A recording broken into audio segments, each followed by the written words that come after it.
Nia means purpose. The purpose of Nia is to make our collective vocation the building and developing of our community in order to restore our people to the tradition of greatness.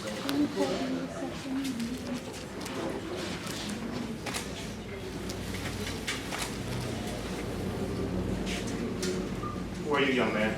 Jahad Jones. I know, tell them. Jahad Jones. My name is Jahad Jones. Welcome, brother. Yeah.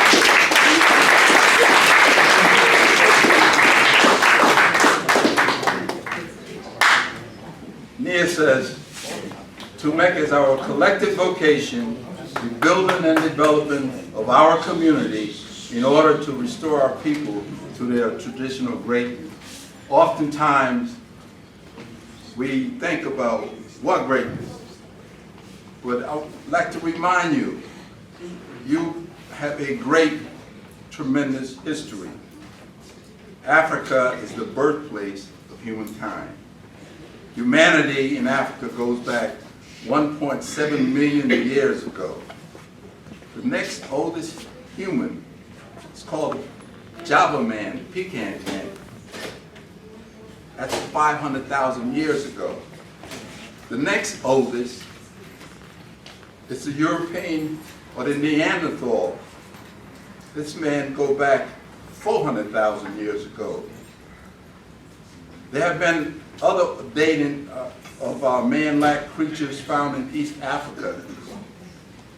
Findings have taken place in such countries as Ethiopia, one dated by the University of Chicago to be 4 million years old. In Kenya, one dated by Harvard University to be 5 million years old. Africa has given the world pyramids built in 2780 BC. Chief architect Imhotep, who was also the father of medicine. The pyramids, folks, family, 48 stories high, 755 feet wide. They're made with 2,300,000 stones, each stone weighing 3 tons.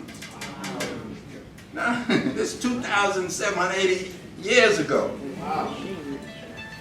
Each stone is 3 tons. It's lifted. They get it up 4 stories. I mean, it's still like amazing. It took 60 years to finish a pyramid. Africans gave the world mathematics, science, the written language called hieroglyphics, and the paper to record it on called papyrus. The first university, Grand Lodge of Wa'at, where they offered 4 areas of study: religion, liberal arts, applied science, and business. The curriculum was called the mystery system. Introduction of the lunar and solar calendars. The study of astronomy was given to the world by Africa. Blood plasma. The first clock in America. Shoe lasting machines which mass-produce shoes. Carbon filaments for the electric light. Sugar refining. Lawnmowers. Stove. Refrigerator. Stoplight. Crop rotation. And the first operation on a human heart in America, and on and on and on. You have a great history. And that's, we talk about, during Kwanza, restoring our people to their traditional greatness is what we're talking about. And we can do this through practice of Kwanza, the values or the principles of Kwanza. Thank you for your attention.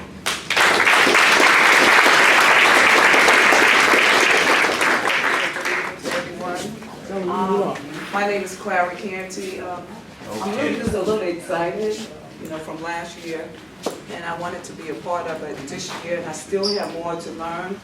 Our chief, Mr. Moody, what is your title? I believe over 20-something years ago, we did this at the Alexander Hamilton Development, and I really didn't continue. But tonight, I think we're talking about what, Nia? Is our purpose. What is our purpose with Kwanza? I thought about, someone said the other night about, we are one, and we have to remember that we are one. And our purpose is to continue to be one, but not just to come and just celebrate for the week, but we have to have this to be an ongoing thing.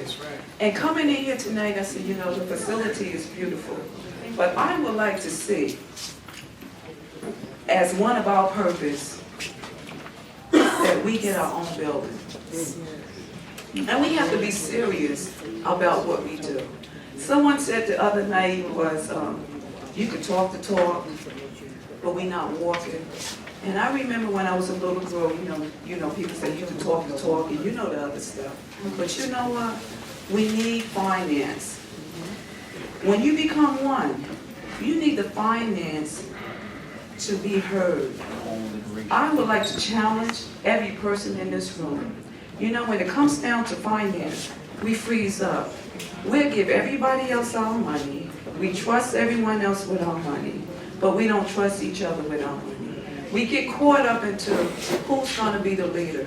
Tonight, don't worry about who's going to be the leader, because when you are one, you are the leader. Okay, so tonight I would like to challenge everyone in this room. I was thinking the other night, and I didn't say anything. I said, if we have 100 people, if you're really serious, to give $1,000, how much is that? That's what? That's $100,000. That's $100,000. And you know what? It's not really a lot of money. And then I broke it down to make it real simple. If we gave $83 and some change a month, that 100, by next year, we'll have that 100,000. We'll just be a little short of $300 and something dollars. But those of us, we can come together and put a little bit more money in it. If we can get 100 people, I'm really serious about this. If we could commit to do what we can do, $100 a month, $83 a month. Listen, don't, you know, we get excited, we come in and then we leave, we talk and we don't do nothing. So next year, you know what? Tonight, if you can leave some money, I don't care if it's $1 or $2, $5, $20, and we know it's not, we didn't come here to collect money. But if you can leave something tonight, let that be a start. If we can leave 500 and say, you know what, that's our seed money. I'm serious about this, and if you can't get the 100, get with a group of 10 and say, you know what, let us come up with our money. Let us have a fundraiser. Because you know what, in the city of Paterson, we don't really have anything. Come on, let's start tonight. No more talking. Let us fulfill our purpose as one. Thank you. Barigani, everybody. Listen, I want to say thank you for coming out and attending our Kwanza event tonight. I really appreciate it. On behalf of New Family, we want to say thank you. All right, without further ado, I'm going to try to introduce this brother right here. He's an accomplished author, an accomplished and well-successful principal, administrator of the public school system in Essex County. But more so than that, he was the person that planted the seed with me to be selfless, to give back to my community, to learn more about who I was and what my people have contributed to this country. In 5th grade, I'm forever in debt to this man. Forever. So with that being said, I want to introduce you and welcome Mr. Baruti Kafeli.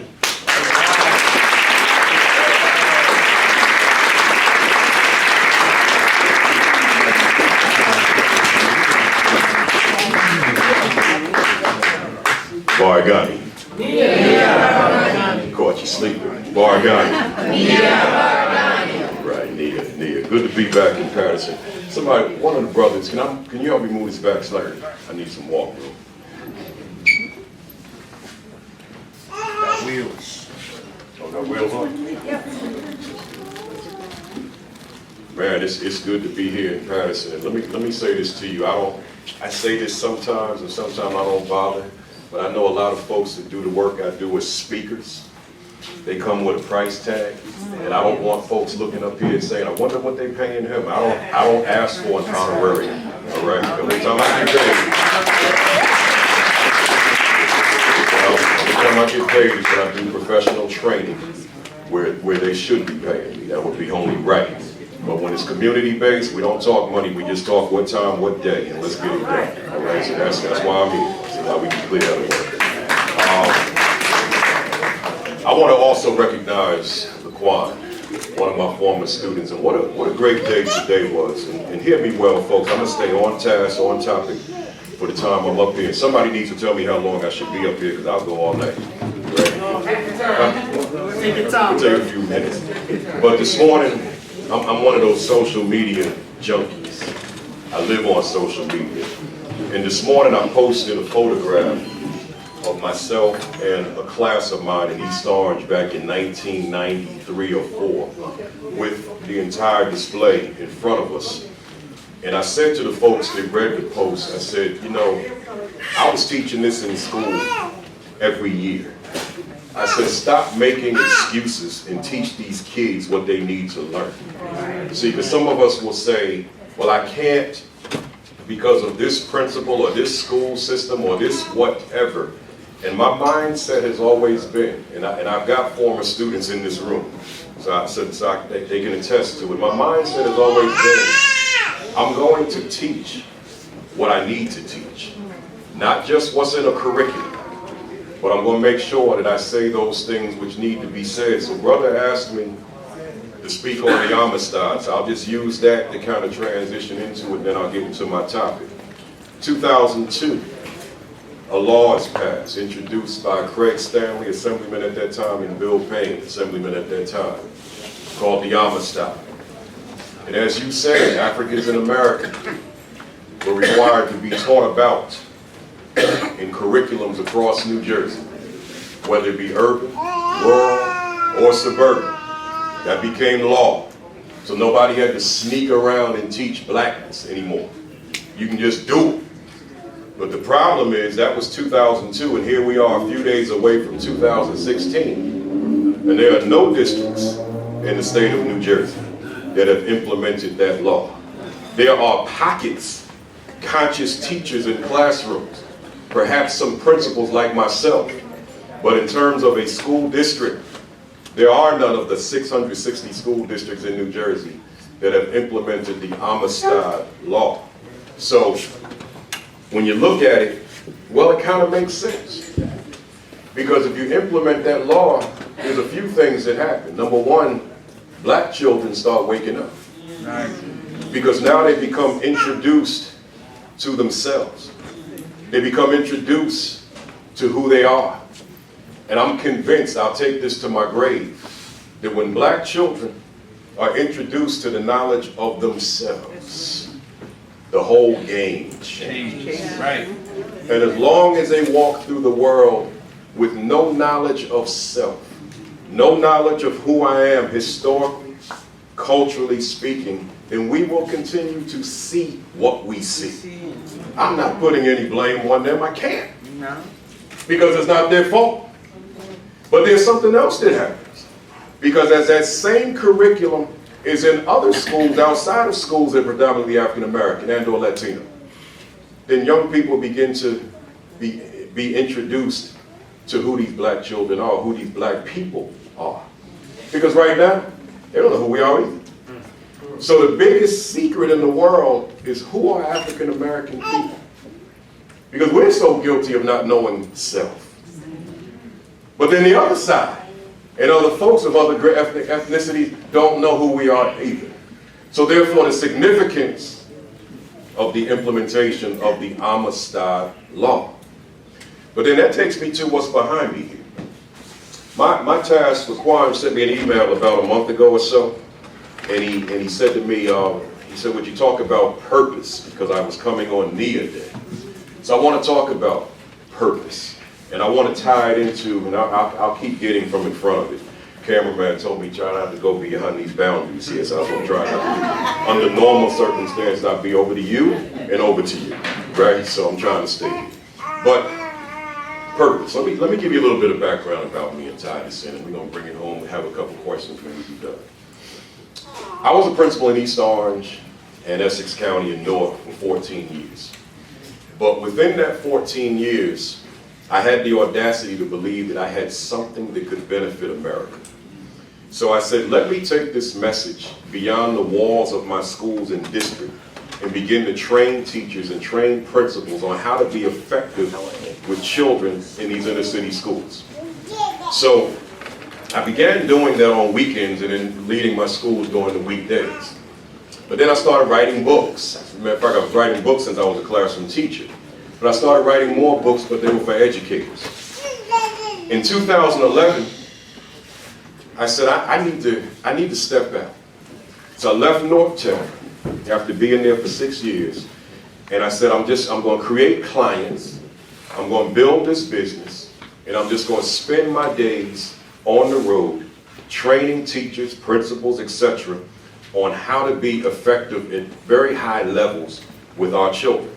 So that equates to, I do about 200 presentations a year throughout the country. And this is a rare time that I'm home and not in front of a room full of educators, but just folks from the community, which is a pleasure, which is a blessing for me today. Because I feel at home. I don't have to wear a suit today. I can wear what makes me feel most strong, which is what I got on right now. So that's how I'm living. So just having the audacity to have something to give teachers, for those of you that may be thinking in your mind, how come you're not doing this in Paterson? Because they ain't inviting me, that's why. Right? So I haven't done this work in Paterson. But maybe when they see that film, they'll call me, right? But let's tie this to purpose now. Hear me, somebody. I want to talk about purpose as it relates to Kwanza, to make our, and Dr. Karenga defined it this way, to make our collective vocation, the building and developing of our community, to restore our people to their traditional greatness. So he's saying to make our purpose our collective vocation, collective work, the building and developing of our community. Saying this is what we got to do to restore us to this tradition, our traditional greatness. So when I look at a Kwanza set, some people say Kwanza display. As those of you in the room who have heard me speak at a Kwanza event in previous years, I think I've spoken at a Kwanza event every year since 1984. Kwanza is like my high point of the year. And I mean this literally, everybody. It's my high point. I gain strength during these 7 days. I become Superman within these 7 days. Can't nothing stop me once I get past these 7 days. When I transition into January 2nd, you can't stop me. Because I've used these 7 days to become mighty, to become strong, to be able to face the world and do what I do. But, so I say that this is a high point for me, but at the same time, it's a low point. And here's why. Kwanza. So many of us, not only those of us who may be new to it, but even those of us who can name all these symbols in the key Swahili, know what they are, know what they represent, know the history, but we kind of leave it in Kwanza and don't bring it with us into January 2nd. See? So it's just this celebratory period now. So we're into it. We put on the garb. And then January 2nd, we go back to status quo. Well, I'm saying, Kwanza, you got to live this. See, I live this. It's my life.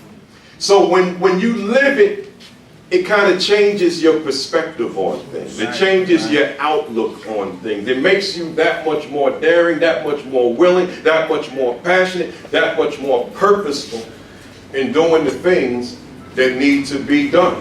So very quickly, because I want to get into this word purpose, but I think I would be remiss because I think there's some folks in the room that might be new. I asked around when I was standing back there. They said, yeah, you go over it.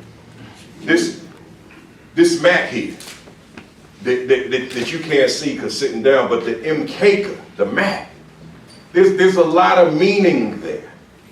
See, because this Kinara is sitting on the mat. See, so the Mkeka, the translation is our history.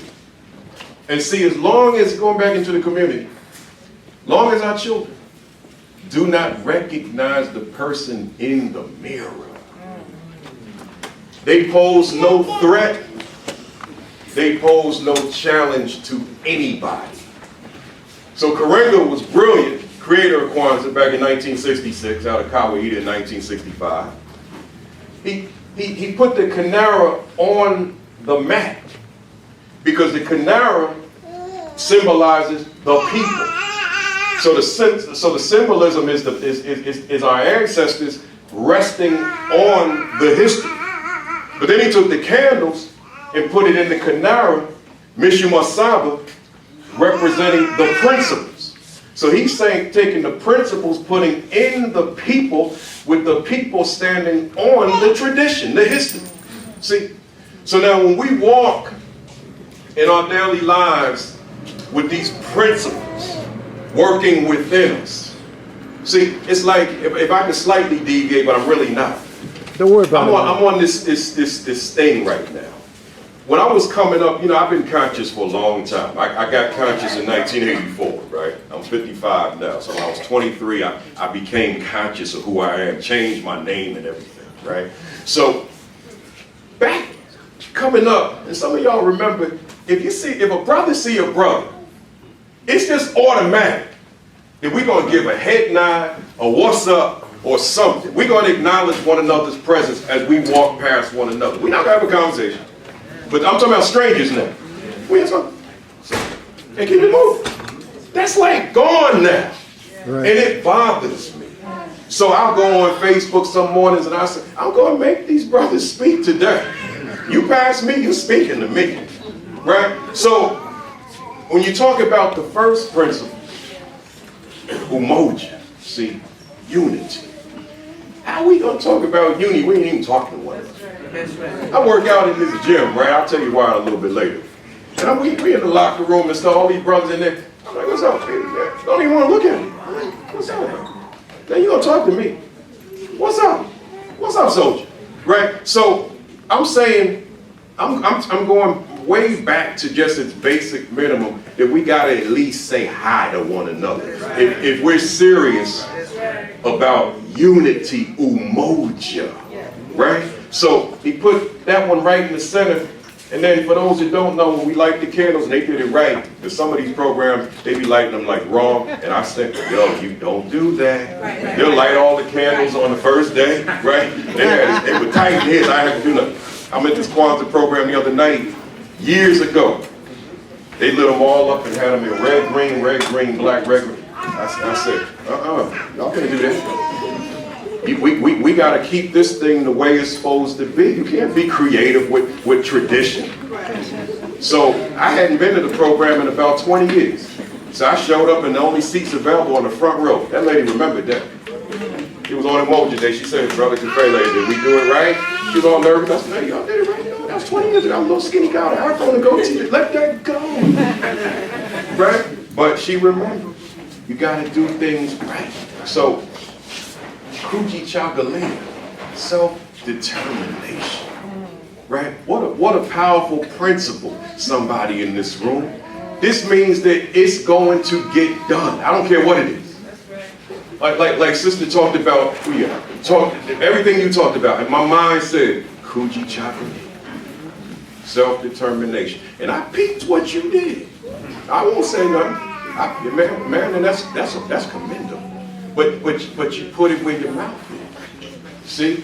So it's like we'll talk it, but now do we really believe that I got, or I'm around people, I got a circle, that we can get this thing done? And is it at gut level that I will get it done? See, that's self-determination. Dr. Karenga, he had defined it to name ourselves, to create for ourselves, to build for ourselves, to speak for ourselves, instead of letting others do it for us. But now I'm taking it on a personal level. And I'm saying that which you and I want to accomplish, and we want it so bad, that nothing will stop me. Nobody will stop me from taking this idea, this dream, and turning it into my reality. So, Kuji Chakalia. And then we got Ujima, collective work and responsibility. We coming together and we doing this thing as one, collaboratively, as opposed to trying to be the Lone Ranger. But you and I gotta trust one another. You and I gotta have faith in one another, amen. You and I gotta believe that each of us has one another's back. We gotta be supportive of one another. And then we move into yesterday's principle, which was Ujima, cooperative economics. And we're talking about supporting one another. Going back to social media, I'm saying, man, I believe in this principle. But here's the problem. Where are those businesses to support? But see, then that takes me back to Kuji Chakalia. There's somebody, and when I get into purpose, we're going to nail this thing. There's somebody in this room right now. You want to build or open that business. Somebody. You got these young brothers in here, and of the 5 that are standing there, I know at least 2 of them do not want to work for somebody for the rest of their life. At least 2 of them, maybe all 5 of them, want to be self-employed, want to be self-sufficient. So I would put it in the atmosphere now and say, rhetorically, you have to answer this. Now there's 6. What's stopping you? And I got an answer for you. The only thing that will stop you is you. I'm not going to blame this. I'm not going to blame the isms of the word. I'm going to say it's you. In the spirit of Kuji Chakalia.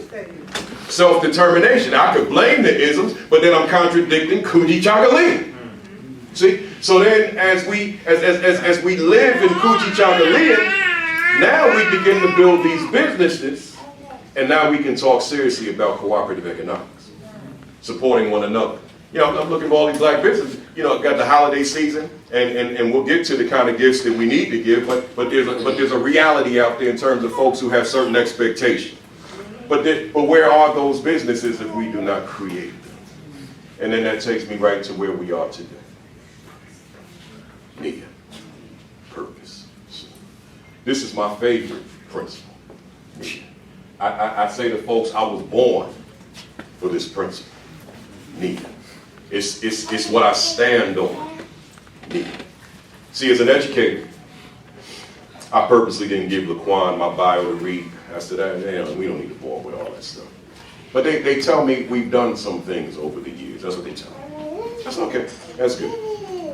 I'm glad that we were able to impact young people's lives to that extreme, to that level. But here's the thing. Purpose. I went to school. I went to those schools every day, whether it be as a teacher or as a principal, with this strong sense of purpose. Purpose. See, for everybody in the room, but particularly the young people in the room, your purpose is your why. Your purpose is your definition. Your purpose is your meaning. Your purpose is your reason for existing in the first place. And the question becomes, do you have a purpose? But then, do you walk in your purpose? May 1st of this year, what a day that was. What a day. May 1st, I was on an airplane on my way to the University of Miami. For those that follow college football, the U. And I was pumped about being down there. I was going down there to speak to 200 educators on the topic of the ethics of education. Doing the right thing. So I'm on the plane, I'm flying down. I get to my hotel a few hours early. I order about a dozen chicken wings, fried. Eat my wings, get dressed and go on to the university. They introduce me. I'm on the stage. It's a 60-minute keynote, so it's not too tough of a day.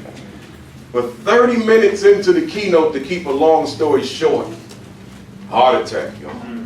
Heart attack. You know that LAD artery, the main one? 100% clogged. Them wings sealed the deal. So I didn't know I was having a heart attack, and I never had one before, so I didn't know what that was. All I knew was when I was in pain, left arm, heart, sweating profusely, dizzy, stumbling, can't see my audience. That's all I knew. But I said, I'm going to finish this speech now. So I went a 30 additional minutes, not knowing that I was dying on that stage. See, purpose, y'all, purpose. So then when I finished, they said, can you take some questions? I knew I couldn't, but I said, okay. So I took 3, but it was 25 in line. I said, I'm leaning on the podium at that point. I said, I can't go no further. They rushed me to the hospital. I'm screaming and yelling. I said, Doc, I can't take it. He said, just sit still. I can't take it. I'm screaming. They saved my life. Now, they kept me in the hospital 4 days. They released me May 4th. Purpose. Doctor said, what do you do for a living? I said, I speak. I fly a plane. He said, you got to take 2 months off. Purpose. I said, Doc, ain't nobody taking 2 months off. I said, I'm going to be out in 2 weeks. He said, no, it's an impossibility. I said, Doc, I got to get out here. These kids are dying in these schools. That's what I do. He said, no, sir, you almost died, and you got diabetes the same night. Oh, wow, what's that mean? So now, I said, Doc, I'm going out, and here's the date. May 13th, I'll be in Hartford, Connecticut. Well, on May 13th, I was in Hartford, Connecticut doing a 4-hour presentation. He said to me, if you that stubborn, purpose. He said, if you that stubborn and hard-headed, is what he said, here's what you got to do. Lose your weight. All right, I lost 35 pounds in 5 months. All right? Change your diet. Okay, I don't eat no crap no more. That's over. I don't eat snacks either. So he said, and exercise 5 days a week. I do 6. 1 hour a day. I don't care what city I'm in. I found a hotel, a fitness room in the hotel, and there I am. So, purpose. Now here, let's put this in context.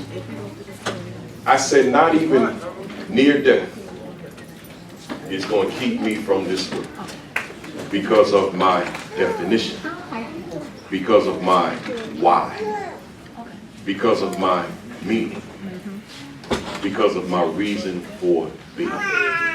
What's your why? What's your definition? What's your purpose? See, a lot of times we want certain things to happen, whether it be community oriented, whether it be individual. But I say to folks all the time, well, first you got to find your purpose and you got to live it. You can't be way over here and way over here and way back here. You got to find that narrow lane and just walk it. Purpose. Think about a dictionary.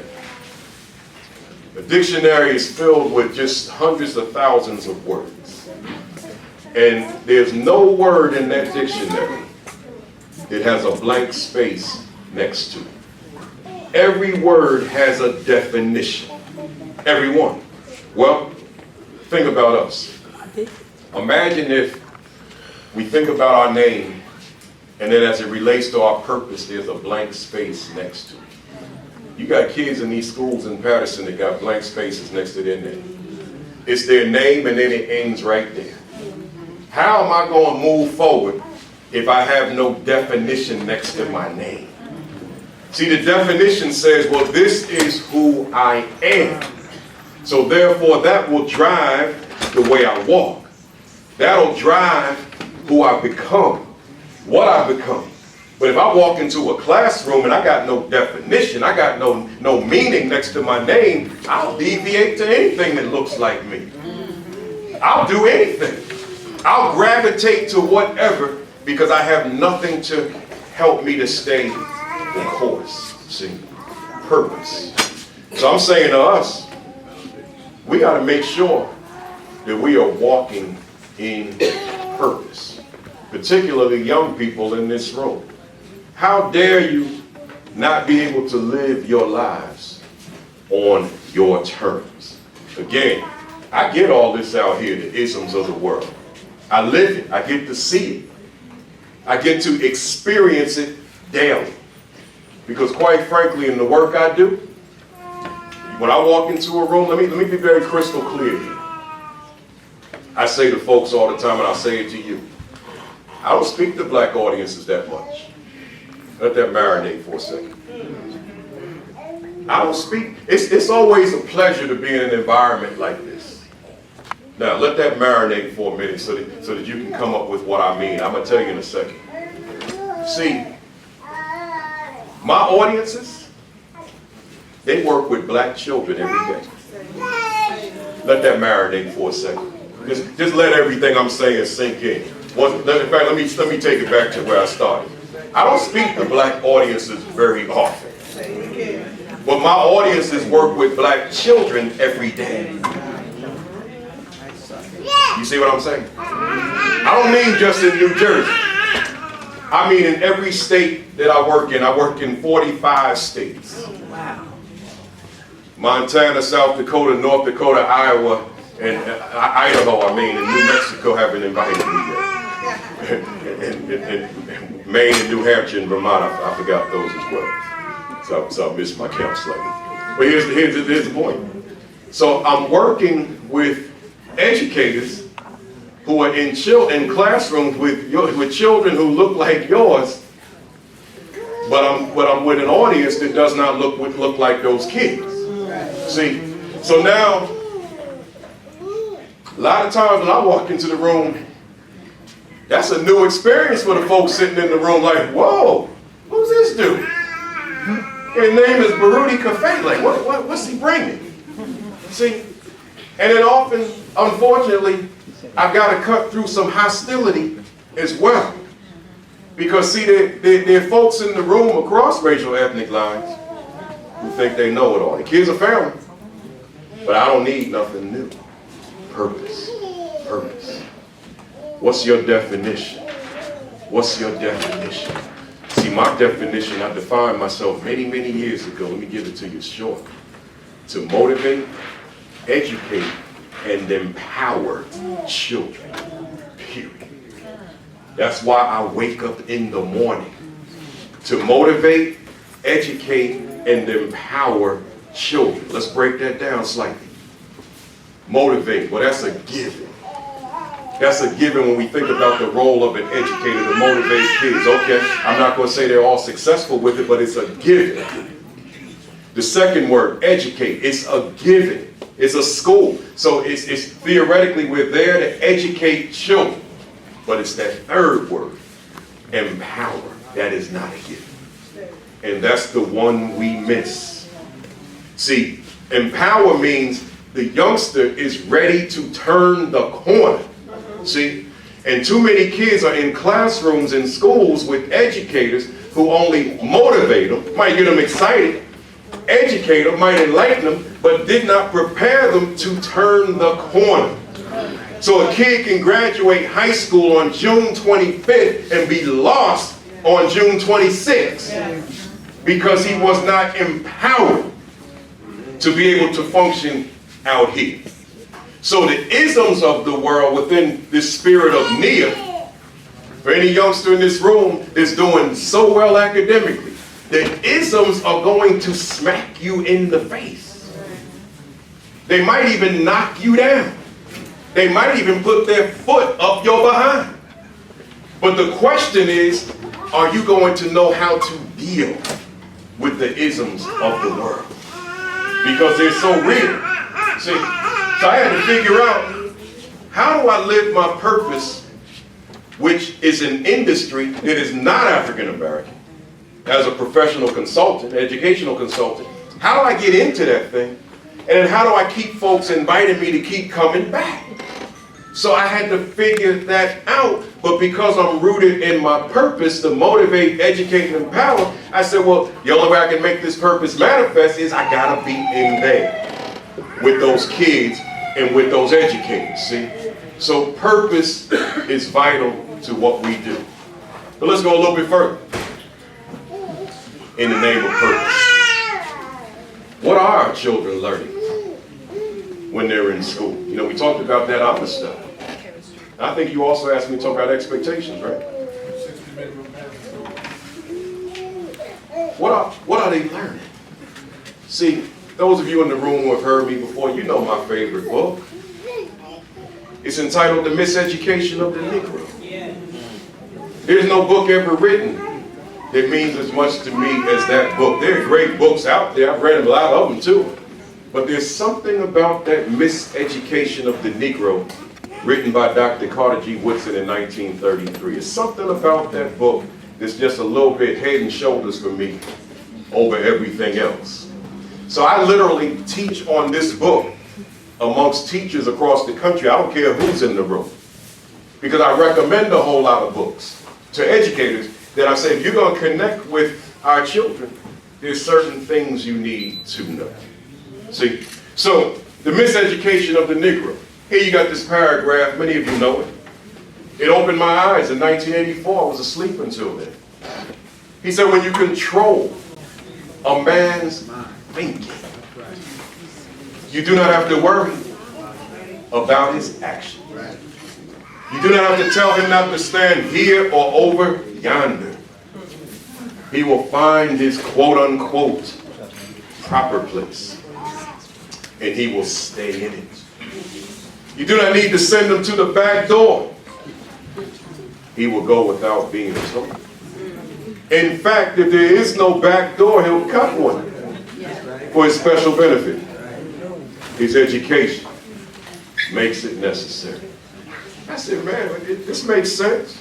As long as these kids' minds are under the control of outside and external forces, why do we expect otherwise? But if on the flip side, we ensure that the focus, and you talk about this 60, give me that wording again. 60 minimum passing rate. 60 minimum passing rate. So we start talking achievement. That's a word I almost despise. Achievement. And see, a lot of us, when we think about achievement, I say, well, yeah, that's what I want my kid to do. I want my child to achieve. But see, here's what I say. And I guess this is probably my claim to fame. I say to educators all over the country, stop talking about achievement. That's not what's wrong with your kid. I say, teacher, raise your hand, teacher. I'm going to ask you a question, I said. If you can guarantee to me, room full of educators, if you can guarantee to me that your students hear some variation of the following on a daily basis, you are somebody. You are extraordinary. You are great. You are special. Some variation of that. I said, raise your hand, teacher, if your children are hearing that on a regular basis. On the average, no hands go up. I said, well, wait a minute. With all the negativity that your children are subjected to every day. So wait a minute, teacher. You got kids in your classrooms. If you traded places with half the students that are sitting in the desk in your classroom, and you try walking in their shoes for just 1 hour, 1 day, 24 hours, I say to teachers every day, and principals, that you would quit within the first hour. You got kids who were dealt a bad hand at birth. And now you want that same kid to come to school excited about your math class, excited about your English class. And that kid might be home, might be sitting in your classroom hungry. Or that kid might have seen something last night. That kid might have experienced something last night. Like I'm reading this article the other day. Some state, I can't remember what state, but the large percentage of students who are not eating breakfast nor lunch during the Christmas break because school is closed. So therefore there is no breakfast. There is no lunch. So now that kid can't wait to get back to school to have breakfast and lunch, and that kid's supposed to be excited about your math lesson. See? So I'm saying to the teacher, and maybe I'm saying to some of us, the student is brilliant. You go to juvenile detention, you got a bunch of brilliant kids in there. Matter of fact, let me make this point. Recently, I'm in Omaha, Nebraska. Excited because I was there, because that's where Malcolm was born. So I'm in the juvenile detention facility. They asked me to speak to, they said, can you speak to our most dangerous kids? That's how they worded it. I said, all right, take me on up there. So they took me on up to the unit. About 20 of them sitting there. They call it the high intensity unit. So I'm up there with them. I didn't ask what they did. Warden said, just talk to them for about 10 minutes. I said, why 10, Warden? He said, because you're going to lose them after 10 minutes. I said, all right, Warden. But I had something else in mind. So now we get up there. I looked at my watch. It was about an hour and a half later. They still sitting there, attending, So then I started closing out about an hour and a half later. And they said, wait a minute. I'm known as Principal Caffelli. So, wait a minute, Principal Caffelli. I said, what? They said, we got a question. Oh yeah, let's answer some of the questions. Here's what they were asking. They said, how come we never learned this before? Learn what? I just spent an hour and a half talking about their history. That's all I did. In other words, I spent an hour and a half putting a mirror up to them. They said to me, man, had I known this, I wouldn't be up here. I said, yeah, I know. Nobody ever told you. In the city that Malcolm was born. See, Omaha. See, if they're exposed to who they are, so what are we giving them? What kind of information are we giving them? See, so that we increase the probability that they're going to be successful. So when I'm going back now to that word achievement, I always say achievement. That's not my issue. I say my issue is this other A word. It's called attitude. Attitude. I said if I can change the attitude, achievement will just fall in line. But how's a kid going to receive and embrace information if the attitude is not ready for it? If the attitude is not willing to embrace it?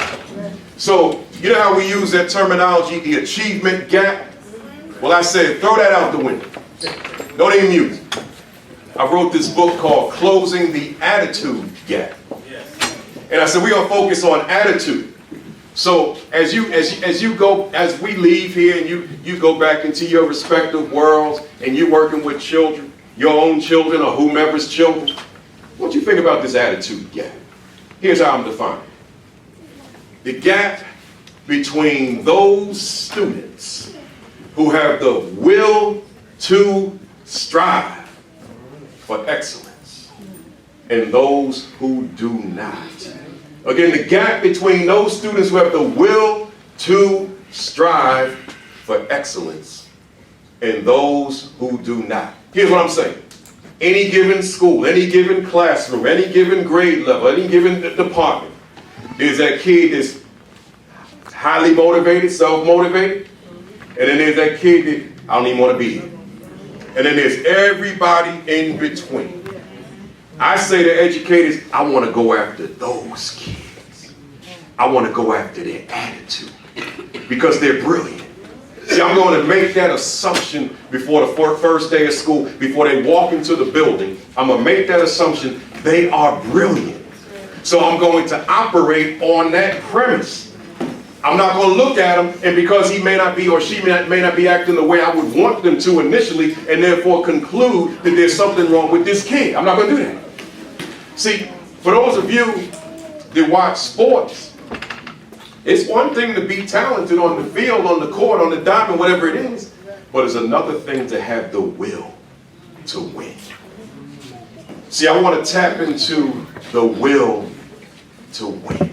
See, of course, you and I can't teach will, but we can certainly teach a kid how to tap into that which already exists, the will.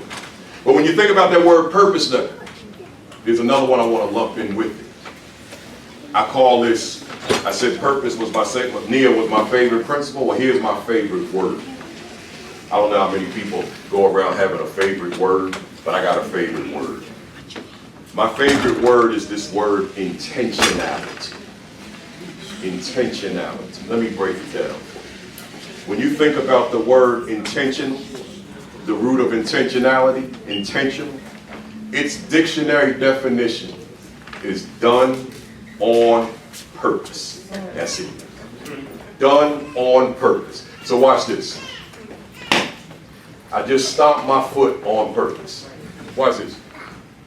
I just put the microphone in my left hand on purpose. I just snapped my finger on purpose.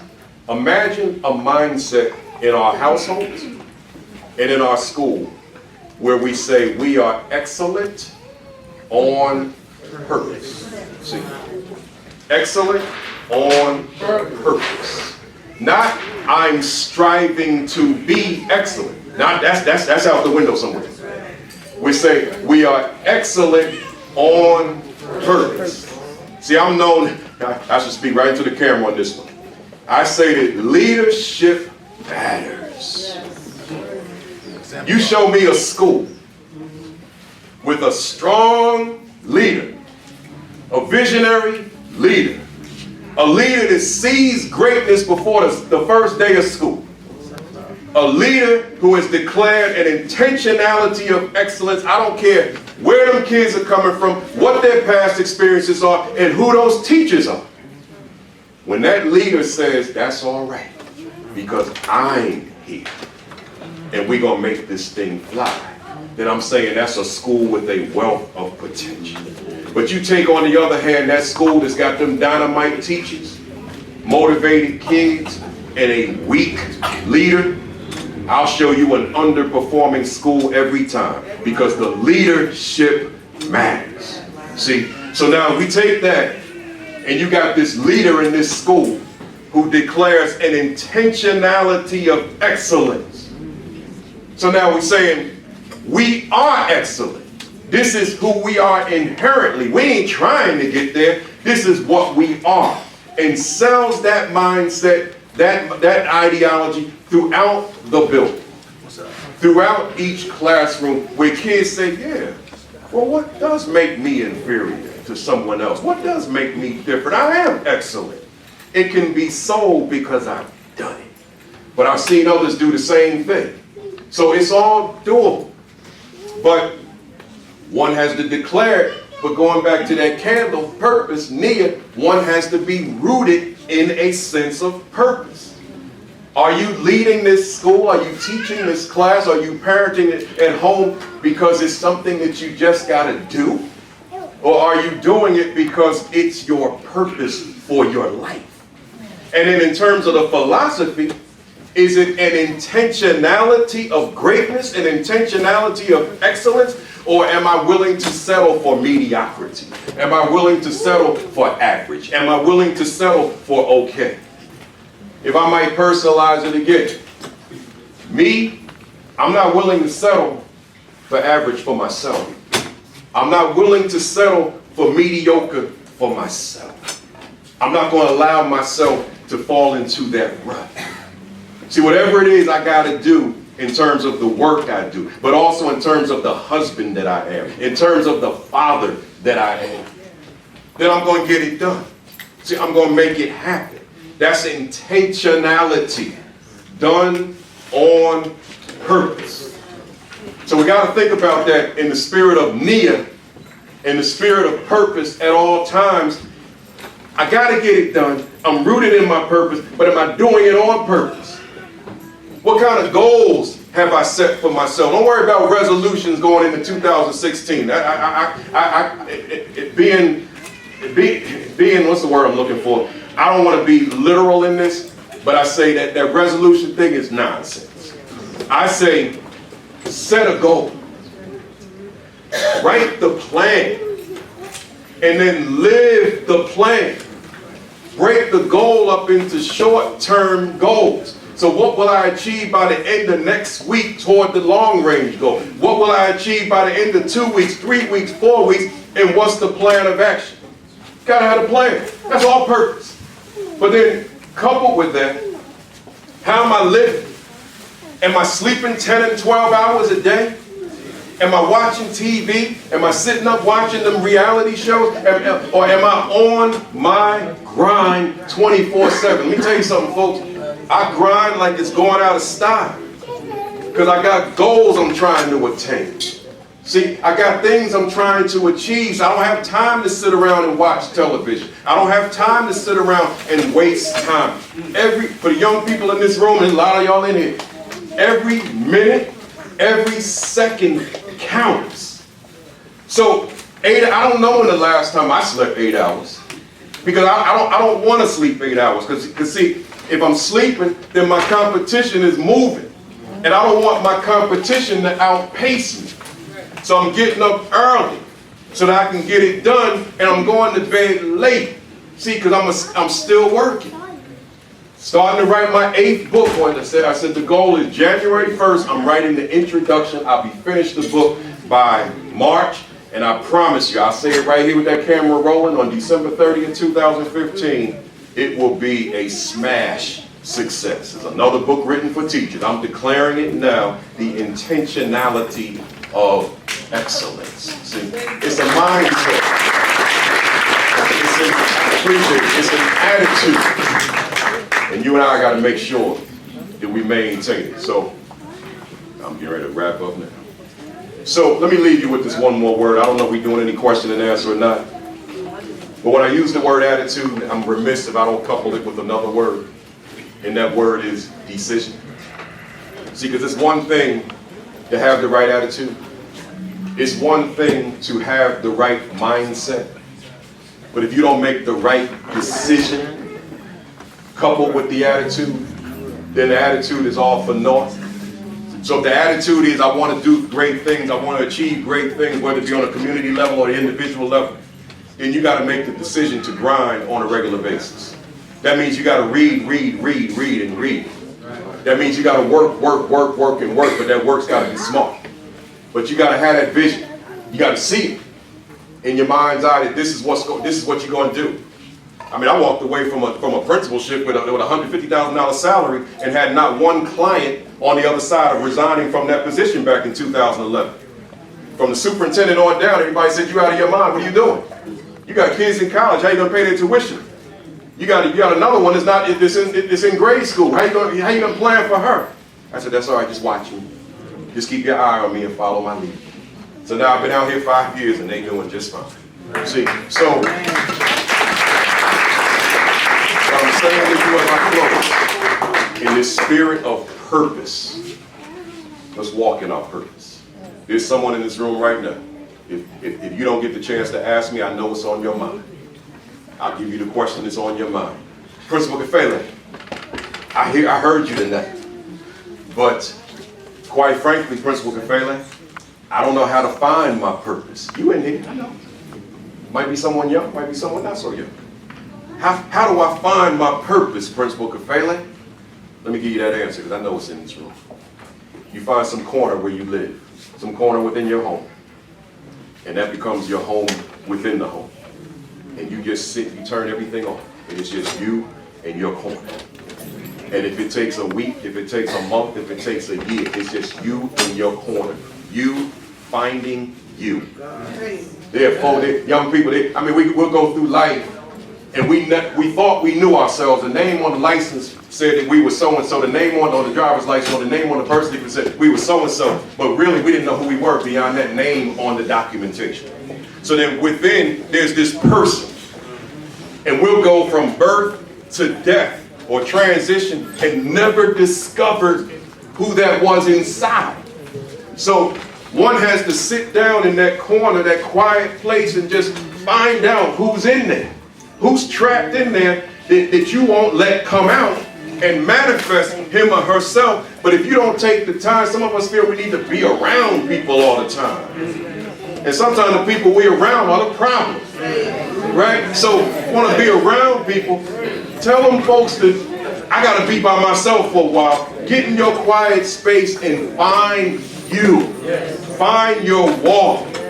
Find what it is you're supposed to be doing with your life, whether it be individual or collective in terms of community. But find your purpose, but you got to do it by yourself. You got to do it alone. No need for anybody in here to be on some job, unhappy, underpaid, can't stand your boss, but you settle for that when there's greatness within you, but you haven't tapped into your purpose to find it so that you can live your life on your terms, based on how you want to live it. And of course, it's going to be a tough haul. Of course there are going to be challenges and obstacles along your way, but that's what makes it so much sweeter on the other side once you attain it. So we don't become discouraged by that, but you've got, I'm close, you've got to walk in your purpose. With that said, I'm going to close as I start. The Kwanza, hang on, hang on, hang on. Once again, to stand here, I'm done, y'all. To stand here, having been invited by a student that I had back in approximately 1994. See, when teachers in the room, I'm sure there are educators in here, the biggest joy to the work is when you see the students as an adult. There's another one of my formers, I can't forget Kendra sitting over there, right? When you're an adult and you see your students, and I see a lot of them because they find me on social media, and they got nothing but good things to say, that's when you know you did your job. See, not when you're in the classroom teaching, but when you see them as adults, because see, when they're adults, he can come to me, she can come to me and say, Kafele, let's keep it real. You really weren't good. You weren't good for us, right? You messed me up. You lowered my self-esteem. I didn't feel good about myself in your presence. See, they can say that without consequence. But I haven't met that kid yet. I run into them all over the place, 30, 35, and kids I had when I was a principal saying, I'm the man, I'm the woman that I am today because you were my teacher, because you were my principal. That's when I know I did this. I had to wait 30 years to find out. So I appreciate you and the work you do. Thank you, y'all.